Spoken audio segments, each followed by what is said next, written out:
The Mutual Broadcasting System presents The Mysterious Traveler, written, produced, and directed by Robert A. Arthur and David Kogan.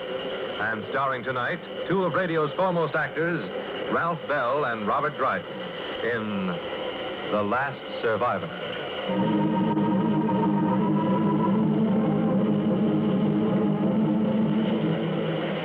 This is the Mysterious Traveler, inviting you to join me on another journey into the realm of the strange and the terrifying. I hope you will enjoy the trip, that it will thrill you a little and chill you a little. So settle back, get a good grip on your nerves, and be comfortable, if you can, as we journey into the unknown in the story I call The Last Survivor.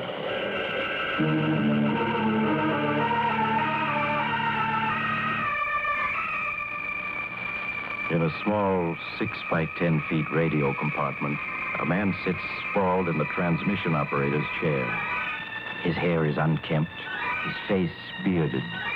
He stares at the panel board before him with vacant, bloodshot eyes. Now and then, as though in a dream, and as if for the 1000th time, he leans forward and picks up a wireless radio phone. Calling base, San Augustine. Come in, base, San Augustine. Over. Calling base, San Augustine. Come in, San Augustine. Over. They don't answer, do they? No, Connors, I'm afraid not.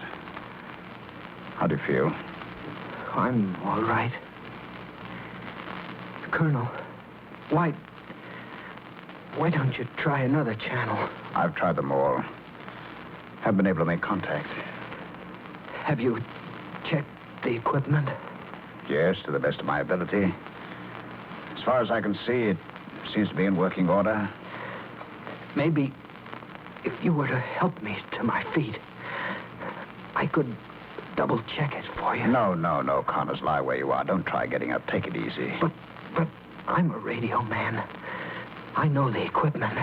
Later, Connors, later. Is there anything I can get you? Food, water? No, thank you, Colonel. It's strange. Just the two of us out here like this. Yes. What will you do when you're alone, Colonel? Alone? I can't last much longer. Oh, nonsense, Connors. You're going to be all right. You're going to be all right, do you hear? Who are you kidding, Colonel? Me? Or yourself? It's a strange way to end up, isn't it? A strange way to end up. Yes. I remember that day so long ago. So very long ago. I feel as if I were looking back on another age. And perhaps I am. What year was it? 1947? Yes. It was a year like so many the world has known. It was a year of war and peace, of fear and hope, of feast and famine. And I was stationed at the Army Air Base at San Augustine, New Mexico, chief of the experimental rocket section. It was in the spring of 1947, May 8th to be exact, that I was ordered to report at General Farnsworth's office. Come in. Colonel Worthy reporting, sir. Oh, come in, Dick. Have a seat. Thank you, sir. Orders have just come through for you to report to the chief in Washington. Washington? That's right. Have you any idea what it's about, sir? Yes, I was speaking to the chief just a few minutes ago. Seems they're interested in those spaceship plans you submitted to them. My interplanet rocket ship plan? Yes. The chief and his technical staff seem to think you did an excellent job. It started a certain amount of activity. But, sir, I clearly stated in my accompanying report that a flight into space is impossible at this time. The fuel just doesn't exist that can power an interplanet spaceship. It seems that you're wrong, Dick. Wrong? Yes. According to Professor Murray, atomic power could make your interplanet ship practical. And if anyone should know, it would be Professor Murray. He helped develop the atomic bomb. You mean he's interested? So I understand. The chief's going to ask for an appropriation of $20 million for the development and construction of an atomic-powered spaceship. You and Professor Murray are to work on the project jointly. How soon can you leave? I'll be ready in an hour, sir. There'll be a plane at your disposal. Good luck. Thank you, sir.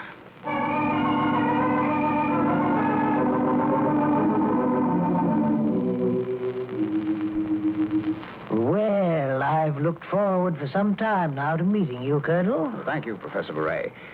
Why did you become interested in my plan, sir? As you know, I am one of the scientists who helped develop the atomic bomb.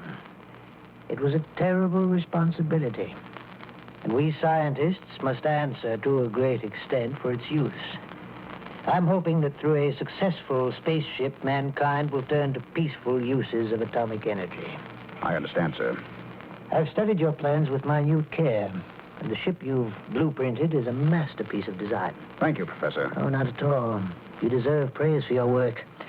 Now, as for the fuel problem, I'm convinced atomic energy is the answer. But, Professor, what about the radiation danger, if it were used? We would have to design and construct an engine that would be a complete unit in itself and completely sealed off from the rest of the ship. Now, according to my calculations, very rough calculations at the moment, the ship would have to achieve an acceleration of 4h to reach a velocity of 8 miles a second, at which speed it could attain enough momentum to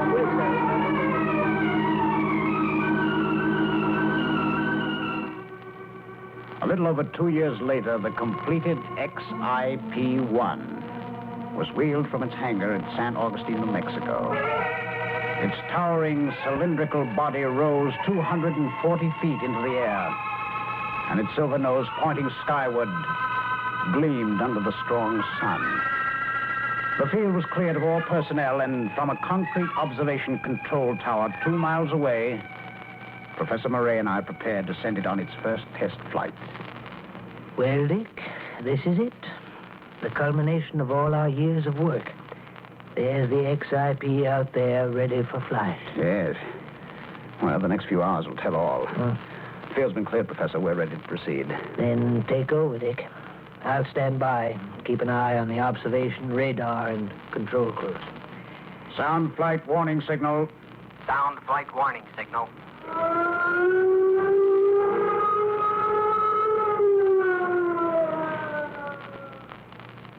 Switch on control panel. Switch on control panel. Switch on tower receiver. Switch on tower receiver. Switch on XIP flight radio center. Switch on XIP flight radio center. Cut in nuclear jet number 1. Cut in nuclear jet number 1. The ship is hovering, Dick. Yes. Cut in nuclear jet number 2. Cut in nuclear jet number 2. There goes the XIP. She's taking off.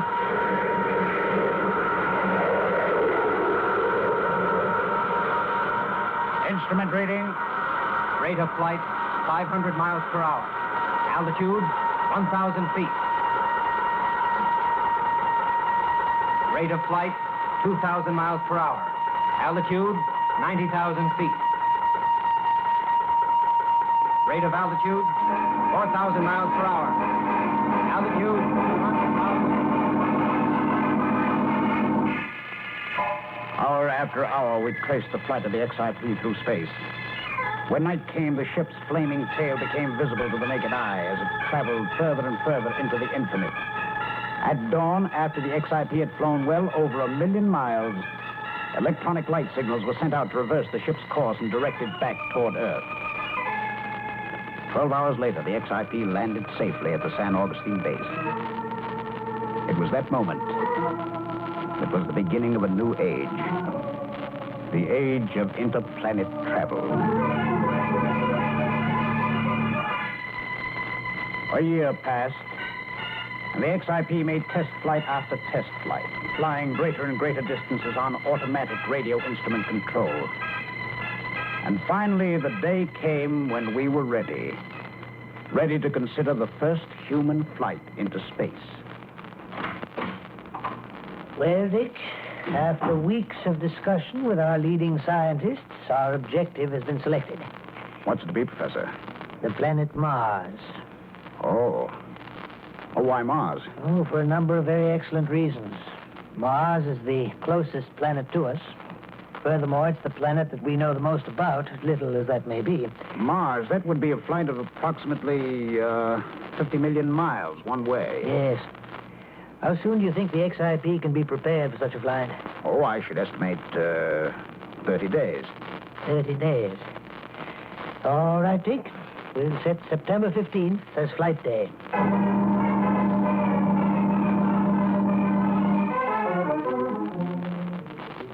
Ready for flight, sir. The crew are at their station. Thank you. Is there anything, Professor, you want to say before we take off? No, Dick. Everyone's been thoroughly briefed. Well, then the moment's arrived. Stand by for flight orders. Stand by for flight orders. Sound warning signal. Sound warning signal.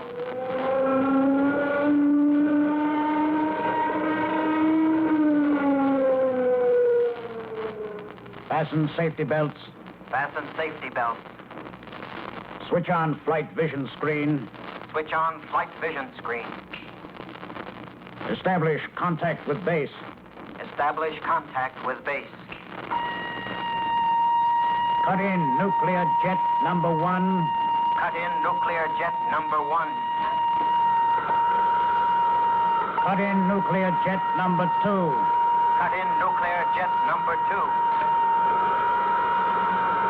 We're off.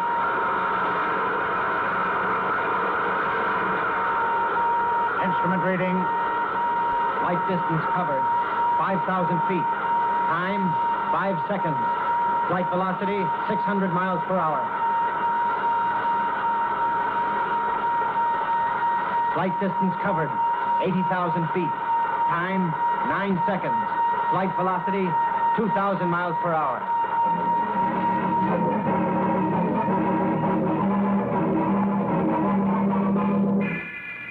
With each passing second, the XIP gained speed, carrying us ever faster towards the edge of the Earth's gravitational field. All was silent in the command room, except for the voice of the control officer reading the instrument panels.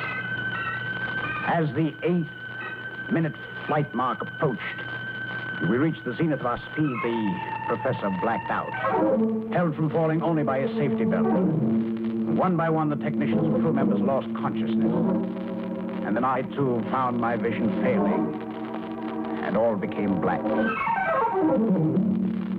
When I regained consciousness, I found other members of the crew already recovered and at their stations. The professor was slowly coming to as I got to my feet. Instrument reading. Flight distance covered, 15,000 miles. Time, 27 minutes, 30 seconds. Flight velocity, 26,000 miles per hour. How do you feel, Professor? Oh, my heart's acting up a bit, but I can't expect too much from it at my age. Everyone else all right? Yes, everyone came through fine. Professor, look at the flight vision screen. You can see the Earth, 16,000 miles behind us. As a scientist, I knew what it would look like from this distance. And yet, it's incredible. You can see the Atlantic and Pacific Oceans and the North and South American continents from pole to pole. Half the world. Yes. It's like looking down on a small globe of the world. Beautiful. Beautiful. Are we holding to our course, Dick? Oh, yes, Professor. The automatic instrument controls haven't deviated a hairline. We're dead on course. Good. If our calculations are correct, in 76 days, we should reach Mars. The days and weeks passed, and each was one of discovery, of new knowledge, of sights never before seen by human beings. Excitement grew ever increasingly greater as the flight distance to Mars lessened. Crew members would stand for hours before the flight vision screen, scanning the planet we were bound for. At dawn of the 76th day, we approached Mars. The nuclear jet engines were cut, and as Mars drew us towards her orbit, we prepared to land. Stand by to land on Mars. Attention crew members. Stand by to land on Mars. How quiet it is. It seems strange not to hear the engines after 76 days. Yes. Switch on radar sender. Switch on radar sender. Instrument rating. Rate of descent, 1,000 miles per hour. Altitude, 300,000 feet. The orbit of Mars is exerting a strong pull toward its surface. Yes. Switch on retarding jet number 1. Switch on retarding jet number 1. Instrument rating. Rate of descent, 500 miles per hour.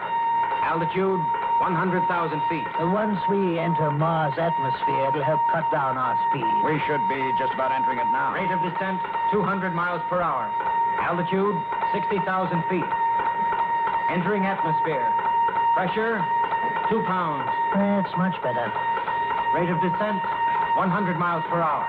Altitude, 20,000 feet. Pressure, 5 pounds. Hovering. Altitude, 1,000 feet. 800 feet. 600. 300. 100. Flight completed. Cut retarding jet number 1. Cut retarding jet number 1. Cut radar sender. Cut radar sender. Well, Professor, we've done it. We've reached another planet and begun a new age. Yes. Let's hope that as a result of this flight, atomic energy will be used for peace and not for war. Well, shall we have a look at this planet? Switch on scanning screen. Switch on scanning screen. A moment later, a picture formed on the scanning screen, and we saw the landscape of Mars. As far as the eye could see, there was desert. Wide tracts of brown, barren soil, broken here and there by ugly, thorny desert plants. Now and then a gust of wind would come swirling across this desert, all but obscuring the view. There were no visible signs of life out there. Only great vastness and great loneliness. It's just wasteland. Nothing but wasteland. It reminds me a great deal of the deserts of Tibet. Disappointing, isn't it? Oh, come now. This is only a small part of Mars. Who knows what the countryside may be a few hundred miles from here? Yes, that's true. The Martian canals, which we've studied through telescopes on Earth, now we'll be able to see them close up. Yes, it's going to be a great adventure exploring this planet. Well, we'd better proceed with our preliminary test, Dick. Ascertain what the air out there is composed of, what the temperature is, and 101 other things. I'll assemble our scientists at once, Professor, and have them go to work.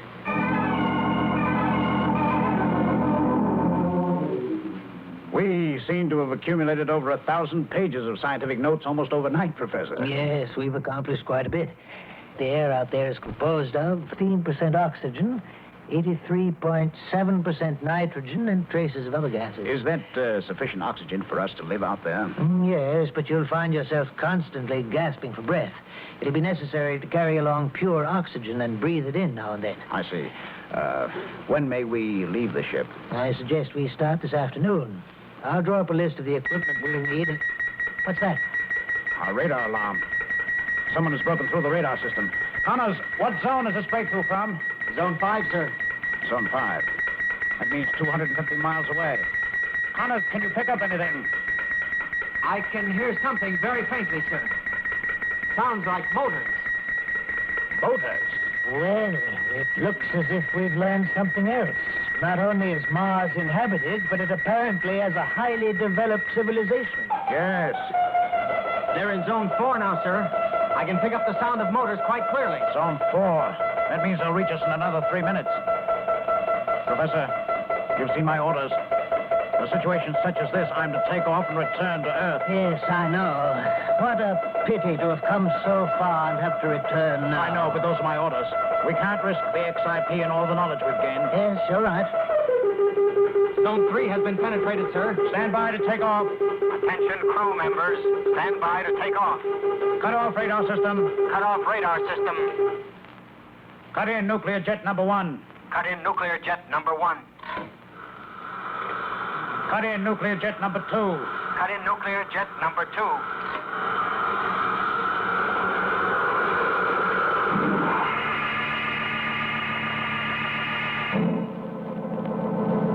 Week after week passed uneventfully as we traveled homeward.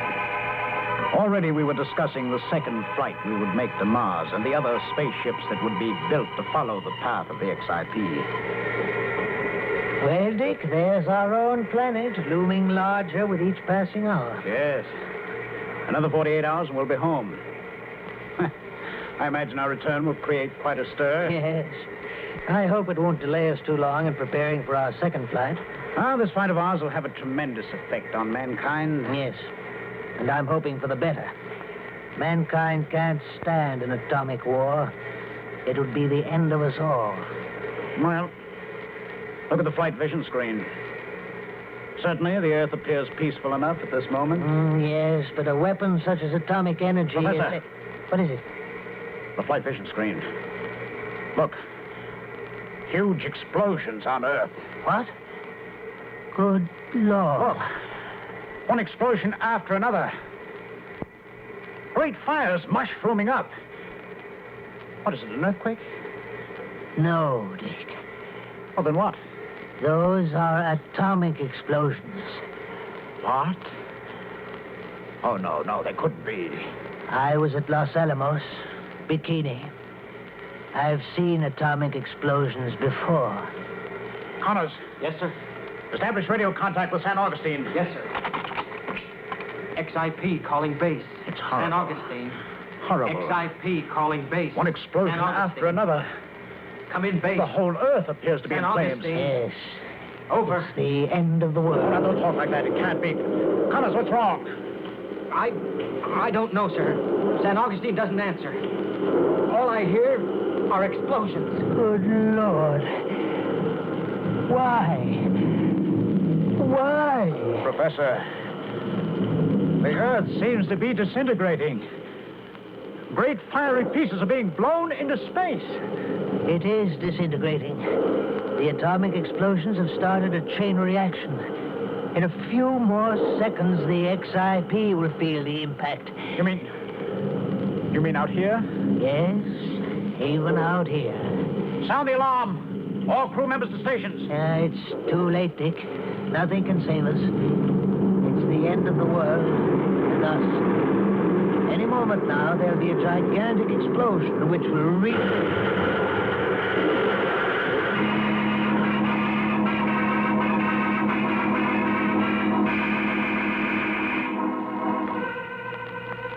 When I regained consciousness, 12 hours later, I was lying in the radio compartment beside Connors, the radio man.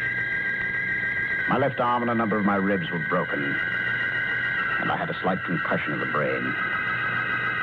I pulled myself to my feet and staggered into the command room. The nuclear engines were silent. The ship a shambles. The professor and 7 other men in the command room had been killed almost instantaneously. I slowly made my way through one compartment after another. Out of a crew of 42, only Connors and myself were alive. I returned to the radio compartment. Hours later, Connors recovered consciousness. Following his instructions, I repaired the scanning screen and turned on a small auxiliary engine which was still in working order.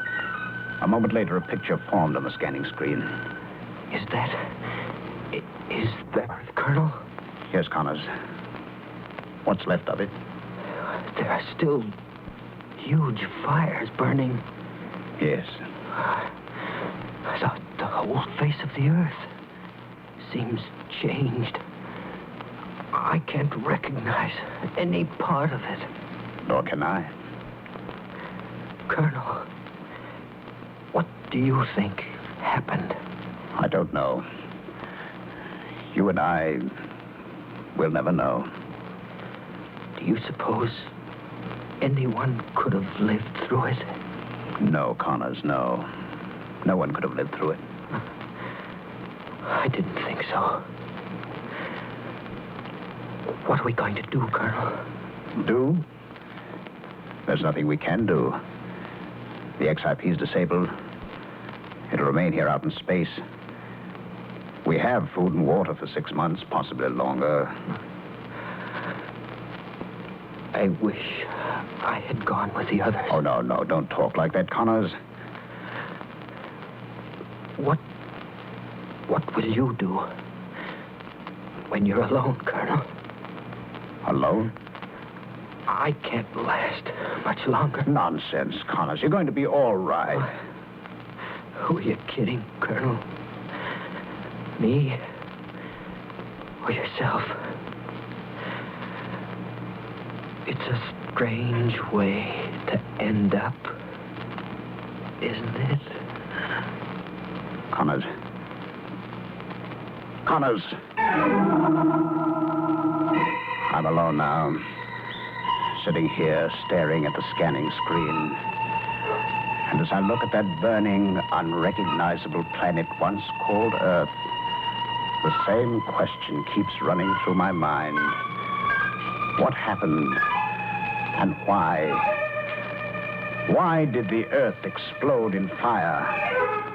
Was there anything that I, Richard Werby, might have done to prevent that all-consuming Holocaust? And I know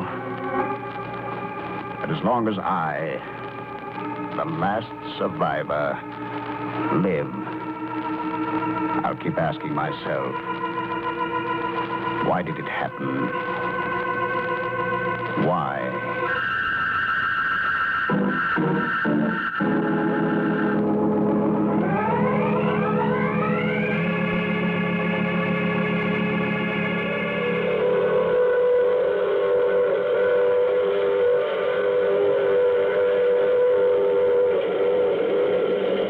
This is the mysterious traveler again. Did you enjoy our trip? What's that, madam? It's a fearful picture? I agree. Well, fortunately, it doesn't have to happen and won't happen if we don't want it to. And if... Oh, you have to get off here. I'm sorry. But I'm sure we'll meet again. I take this same train every week at this same time. Listen for The Mysterious Traveler at its new time next Tuesday night at 7.